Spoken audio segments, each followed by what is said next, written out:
தமிழின் ஆரோக்கியமே அழகு வெல்னஸ் ஷோ. இந்த ஷோக்காக தான் நீங்கள் இவ்வளோ நேரம் வெயிட் பண்ணிட்டு இருக்கீங்க. எனக்கு நல்லாவே தெரியும். ஆமாம், இந்த ஷோவில் மட்டும்தான் ஹெல்த் பற்றி, அப்புறம் நம்ம ஃபிட்னஸ் பற்றி, அதுக்கப்புறம் பியூட்டி பற்றி எல்லாமே கலந்த ஒரே ஷோ நம்ம ஷோ ஆரோக்கியமே அழகு. இந்த ஷோவில் ஃபர்ஸ்ட் செக்மெண்ட் நம்மளுக்காக எப்பவும் டாக்டர்ஸ் நிறைய விஷயங்கள் சொல்லிட்டு இருக்காங்க. இன்றைக்கும் பார்த்தீங்கன்னா ஹெல்த் அப்படிங்கிறது லைஃப்பில் ரொம்ப முக்கியமான ஒரு விஷயம். ஹெல்த்து நல்லா இருந்தால் மட்டுமே நம்ம கரெக்டான வேலையை நம்ம கரெக்டாக பார்க்க முடியும். ஆமாம், நம்மளுக்கு ஏதோ ஒன்று உடம்புல குறையாயிடுச்சு, நம்மளால் முடியல, ஹெல்த்தியாக இல்லை அப்படின்னாலே நம்ம வேலையை நம்மளே செஞ்சுக்கிறதுக்கு ரொம்ப கஷ்டமாயிடுது. அதுவும் பார்த்தீங்கன்னா இப்போலாம் சின்ன வயசுலேயே ரொம்ப எல்லாருமே டயர்டாகிடுறாங்க. எனக்கு தலை வலிக்குது, எனக்கு வயிறு வலிக்குது, கை கால் வலிக்குது அப்படின்னு வயசானவங்க சொல்ல போய் இப்போ சின்ன பசங்களே சொல்ல ஆரம்பிச்சிட்டாங்க.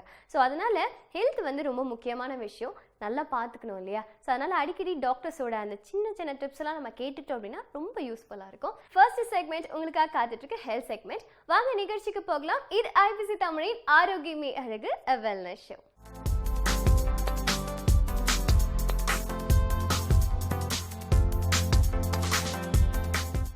ஐபிசி தமிழ் நேயர்களுக்கு வணக்கம். இன்றைக்கி நம்ம பார்க்க போகிறது ரொம்ப இன்ட்ரெஸ்டிங்கான டாபிக், அதையும் மீறி எல்லாருக்கும் தேவையான டாபிக் நான் நினைக்கிறேன். Yoga and stress. இப்போது எல்லாரும் குழந்தையிலேருந்து வயதானவர்கள் வரையிலும் ஸ்ட்ரெஸ்ன்னு சொல்கிறாங்க. இந்த வார்த்தை பல 20-30 வருடங்களுக்கு முன்பாக இந்த வார்த்தைக்கு அர்த்தமும் தெரியாது. இந்த வார்த்தைகள் பயன்படுத்தியவர்களோட எண்ணிக்கை ரொம்ப குறைவுன்னு தான் நினைக்கிறேன்.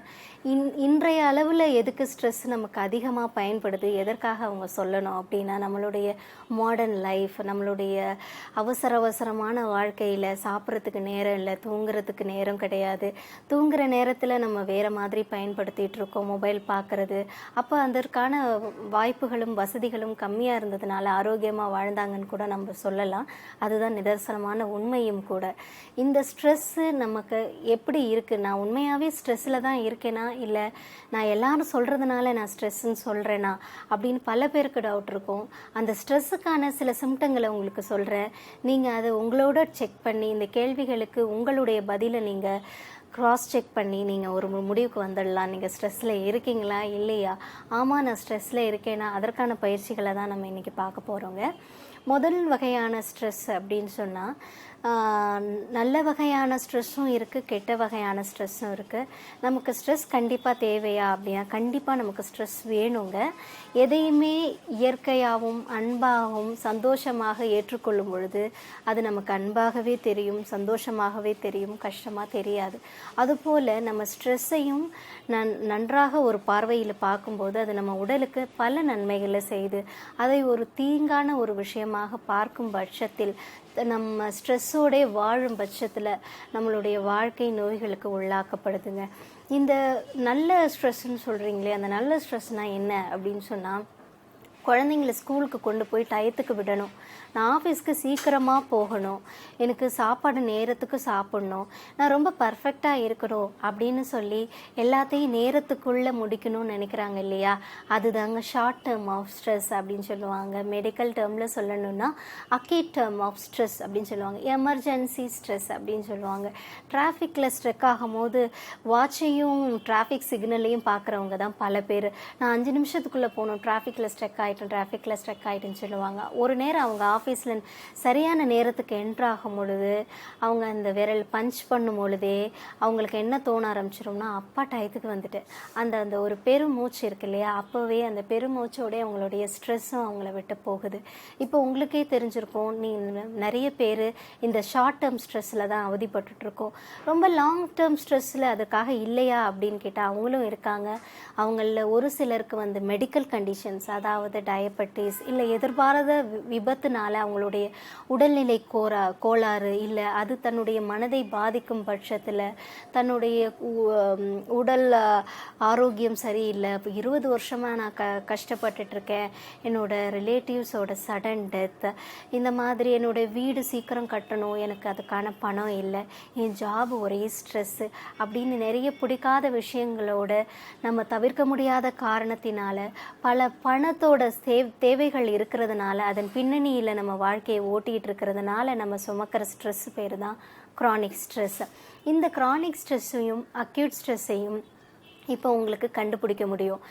நான் சீக்கிரமாக இதை பண்ணி முடித்தோன்னே என்னால் பெருமூச்சு முடித்து நான் ரிலாக்ஸாக இருக்கேன் அப்படின்னு சொன்னீங்கன்னா அதுக்கு பேர் அக்யூட் ஸ்ட்ரெஸ்ஸுங்க. இதை நான் 10 வருஷமாக அந்த கஷ்டத்தை சுமந்துக்கிட்டு தான் இருக்கேன், இன்றைக்கும் எனக்கு தீர்வு கிடைக்கல அப்படின்னு சொன்னீங்கன்னா அது க்ரானிக் ஸ்ட்ரெஸ். அது நீண்ட காலம் உங்களுடைய பயணிச்சுக்கிட்டு இருக்கு. அந்த ஸ்ட்ரெஸ்ஸு தான் உங்களுக்கு வியாதிகளை உருவாக்கும்.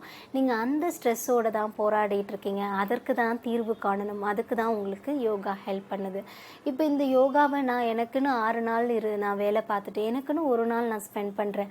அதையும் நான் பலவிதமான நேரங்களை என்னுடைய பொன்னான நேரங்களை நான் யோகா ஜிம் அப்படின்லாம் ஸ்பெண்ட் பண்ண மாட்டேன், என்னால் முடியாது அப்படின்னு சொன்னால் நீங்கள் இந்த சிம்பிள் யோகா உங்களுடைய வீட்டிலையே நீங்கள் பண்ணிக்கலாம். வாரத்தில் ஒரு முறை பண்ணுறதுனால நீங்கள் மிகப்பெரிய மாற்றத்தை உங்கள் உடல் அளவிலையும் மனதளவுலையும் பண்ணுவீங்க.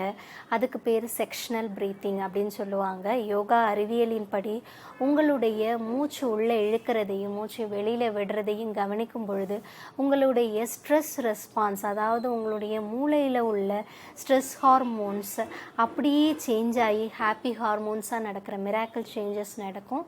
அதுக்கான பயிற்சியை நம்ம தொடங்கலாமா? இப்போ எல்லாரும் ஸ்பைன் ஸ்ட்ரைட்டாக உட்காந்துக்கோங்க.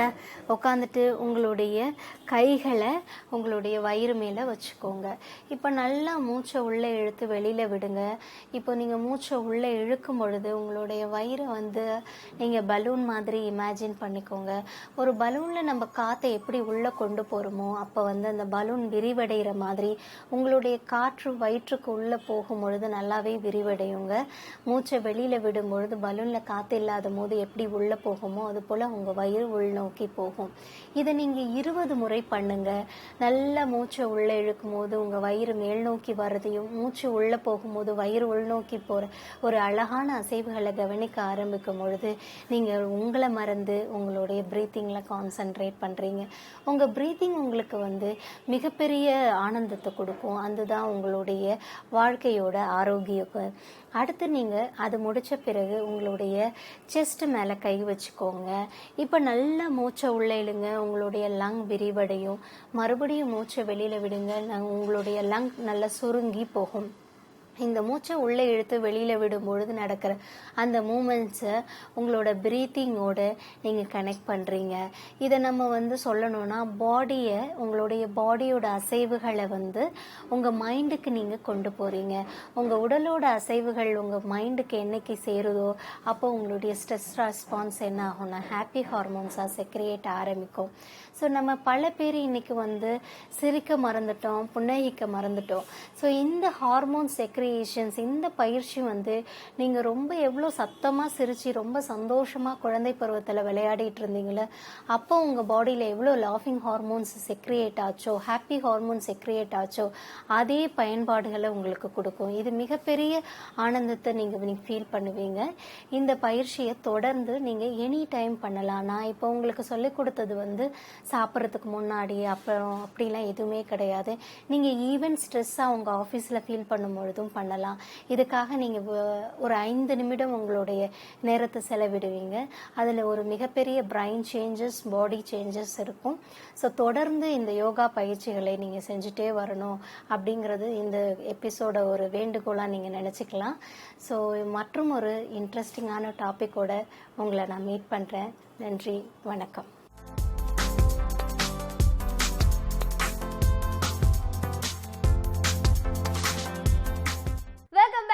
இது ஐபிசி தமிழின் ஆரோக்கியமே அழகு வெல்னஸ் ஷோ. இந்த செக்மெண்ட் பியூட்டி செக்மெண்ட்டுக்கு திரும்ப வந்துட்டோம். ஸோ பியூட்டி செக்மெண்ட் அப்படின்னோடனே எல்லாம் வந்து உடனே ரெடியாக இருப்பீங்க பார்க்குறதுக்கு. என்னடா இன்னைக்கு வசுந்தரா மேம் சொல்ல போகிறாங்க, நம்ம இந்த இதெல்லாம் எடுத்துக்கிட்டால் நம்ம அழகாயிடுவே அப்படின்னு. உண்மைதான் அது. நம்ம வீட்டில் இருந்தபடியே வந்து நேச்சுரலான விஷயங்களை வச்சு நம்ம முகத்தை அழகுபடுத்திக்கிட்டோம் அப்படின்னா இன்னும் வந்து நம்மளுக்கு அந்த கெமிக்கல் இல்லாமல் ஃபேஸ் வந்து இன்னும் அழகாகவும் இருக்கும். அண்ட் கொஞ்சம் கொஞ்சமாக தான் இம்ப்ரூவ்மெண்ட் ஆகும், இருந்தாலும் பியூட்டியாக இருப்போம் எப்போவுமே நேச்சுரலாகவே.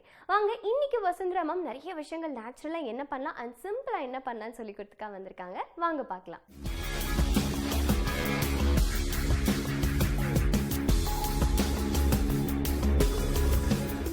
ஐபிசி தமிழ் நேயர்களுக்கு இனிய வணக்கம்.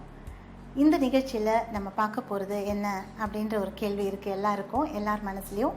இன்றைக்கி என்ன செய்வாங்க, என்ன பார்க்க போகிறோம் அப்படின்ற ஒரு கேள்வி இருக்கும். இன்றைக்கி நம்ம பார்க்க போகிறது கிரே கவரேஜும் ஃபேஷன் கலரும். நிறைய பேருக்கு ஒரு 30 வயசுக்கு தாண்டின உடனே முடி வெளுத்து போயிடுது. அது கிரே அப்படின்னு சொல்கிறோம். கருப்பு வெள்ளைன்னு சொல்கிற மாதிரி இது கிரே. ஸோ கிரே கவரேஜ் எப்படி செய்யலாம், அதை எப்படி மறைக்கலாம், அது மட்டும் இல்லாமல் நம்ம ஹேர் எப்படி ஃபேஷனபிளாக மாற்றிக்கலாம், ஃபேஷனபிள் கலர் எப்படி போட்டுக்கலாம், இது ரெண்டுத்தையும் சேர்ந்து ஒரு ட்ரீட்மெண்ட் நம்ம செய்ய போகிறோம். எப்படி செய்கிறோன்றதை பாருங்கள். இந்த நிகழ்ச்சியில் நம்ம என்ன பார்க்க போகிறோம்னா ஹேருக்கான கலரிங். ஸோ இப்போ உங்களுக்கு வந்து ஹேரில் வந்து ஃபேஷன் கலரும் வேணும், அட் த சேம் டைம் நமக்கு வர அந்த கிரே ஹேர்ஸையும் மறைக்கணும். இது ரெண்டுத்தையும் எப்படி செய்யலாம் அப்படின்றத பார்க்க போகிறோம். ஸோ ஃபர்ஸ்ட் ஆஃப் ஆல் நான் எடுத்துக்க போகிறது பெராக்சைட்.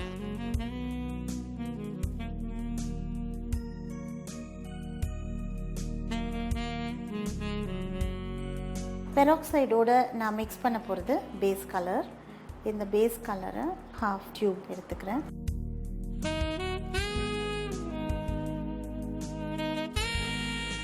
அதோடு மிக்ஸ் பண்ண போகிறது ஃபேஷன் கலர். ஸோ இந்த ஃபேஷன் கலரையும் அதோடு நான் மிக்ஸ் பண்ணிக்கிறேன்.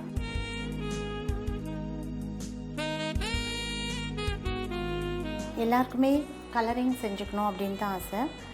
ஆனால் சம்டைம்ஸ் கிரே ஹேர் இருக்கும்போது அந்த கிரே ஹேரையும் மறைச்சு மற்ற முடிக்கும் கலர் ஒட்டணும் அப்படின்ற போது அது கொஞ்சம் ட்ரிக்கியான ஒன்று. அதனால் வெறும் அந்த கிரே கவரேஜ் மட்டும் செஞ்சால் டார்க்காக தெரியும்.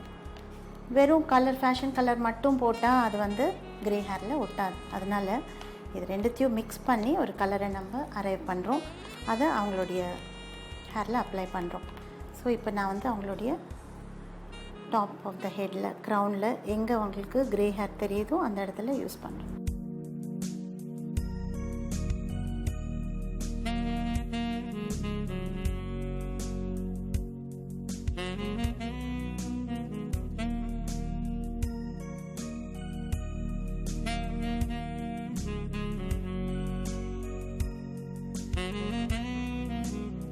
இதுக்கும் ஒரு ப்ரொஃபஷ்னல் ஹெல்ப் இருந்தால் உங்களுக்கு ஈஸியாக இருக்கும்.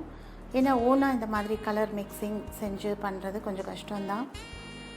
வெறும் ப்ரௌன் பிளாக்னா கூட ஓனாக யூஸ் பண்ணலாம். பட் ஃபேஷன் கலர்ஸ் அப்படின்னு சொல்லும்போது மிக்சிங் ரேஷியோலாம் ரொம்ப முக்கியம். அதனால் பார்த்து செய்ய வேண்டியது.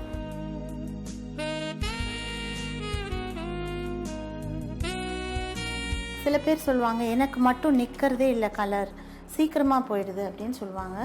அந்த மாதிரி கிடையாது. யூஸ்வலாக இந்த மாதிரி கலர்ஸ்லாம் யூஸ் பண்ணும்போது அது பெர்மனெண்ட்டாக இருக்கும். அது மட்டும் இல்லை, இது வந்து வளர்கிற முடி தான் உங்களுக்கு தெரியும். அதனால் உள்ளேருந்து இந்த மாதம் எவ்வளோ ஹேர் க்ரோத் இருக்கோ அதை பொறுத்து தான் உங்களுக்கு அந்த க்ரே ஹேரே தெரியும்.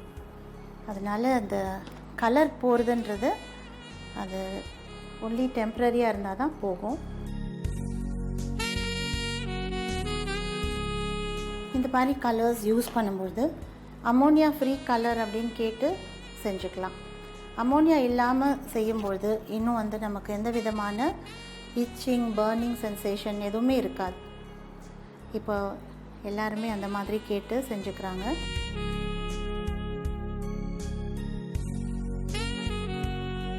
பேக் ஹேர்லேயும் நம்ம செய்யலாம். அதுக்கு முன்னாடி அவங்களுடைய இந்த ஃப்ரண்ட் ஹேரில் எங்கே நம்ம ஆல்ரெடி போட்டிருக்கோமோ அந்த ஹேரில் கீழே உள்ள முடியிலையும் அதை நான் யூஸ் பண்ண போகிறேன். கையால் கூட நம்ம அதை எமல்சிஃபை பண்ணலாம்.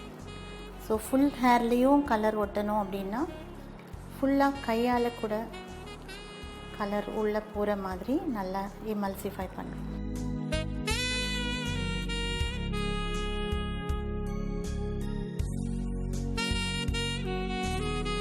அடுத்த செக்ஷன் பிரிக்கலாம்.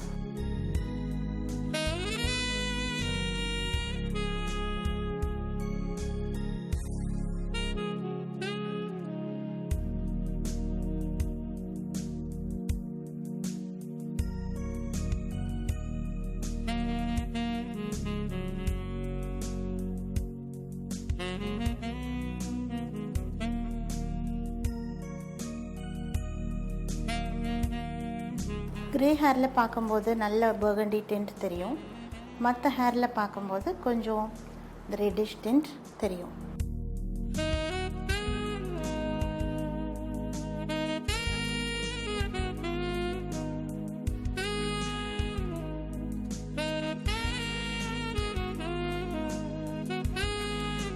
வெயிட்டிங் டைம் ஒரு 35 மினிட்ஸ் வரையில் நம்ம வெயிட் பண்ண போகிறோம்.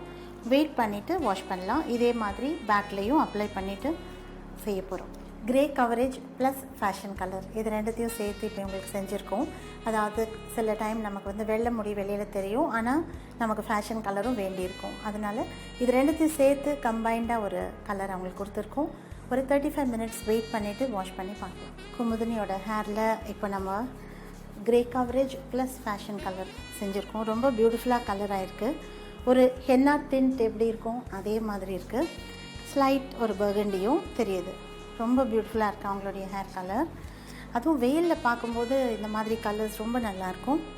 கொஞ்சம் ட்ரை பண்ணிவிட்டு பார்க்கலாம்.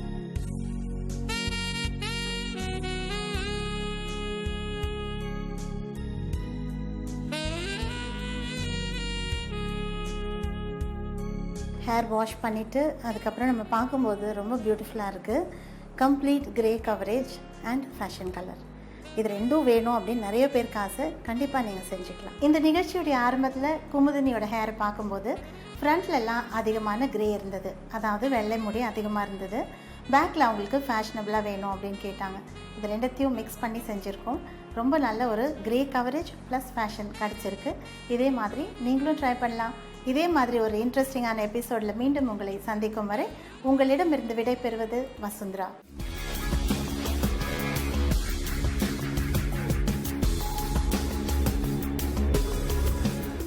என்ன வியூவர்ஸ், வசுந்தரா மேம் இன்னைக்கு சிம்பிளான விஷயம் அண்ட் டிஃப்ரெண்டான விஷயம் உங்களுக்கு சொல்லி கொடுத்துருப்பாங்க. நீங்களும் தெரிஞ்சிருந்திருப்பீங்கன்னு நினைக்கிறேன். அண்ட் இதோட நம்ம ஷோ முடியுது. அடுத்த ஷோவில் நான் கண்டிப்பாக உங்களை மீட் பண்ணுறேன். And till then my fame Neha Gayathri. இது உங்கள் ஐபிசி தமிழின் ஆரோக்கியமே அழகு வெல்னஸ் ஷோ.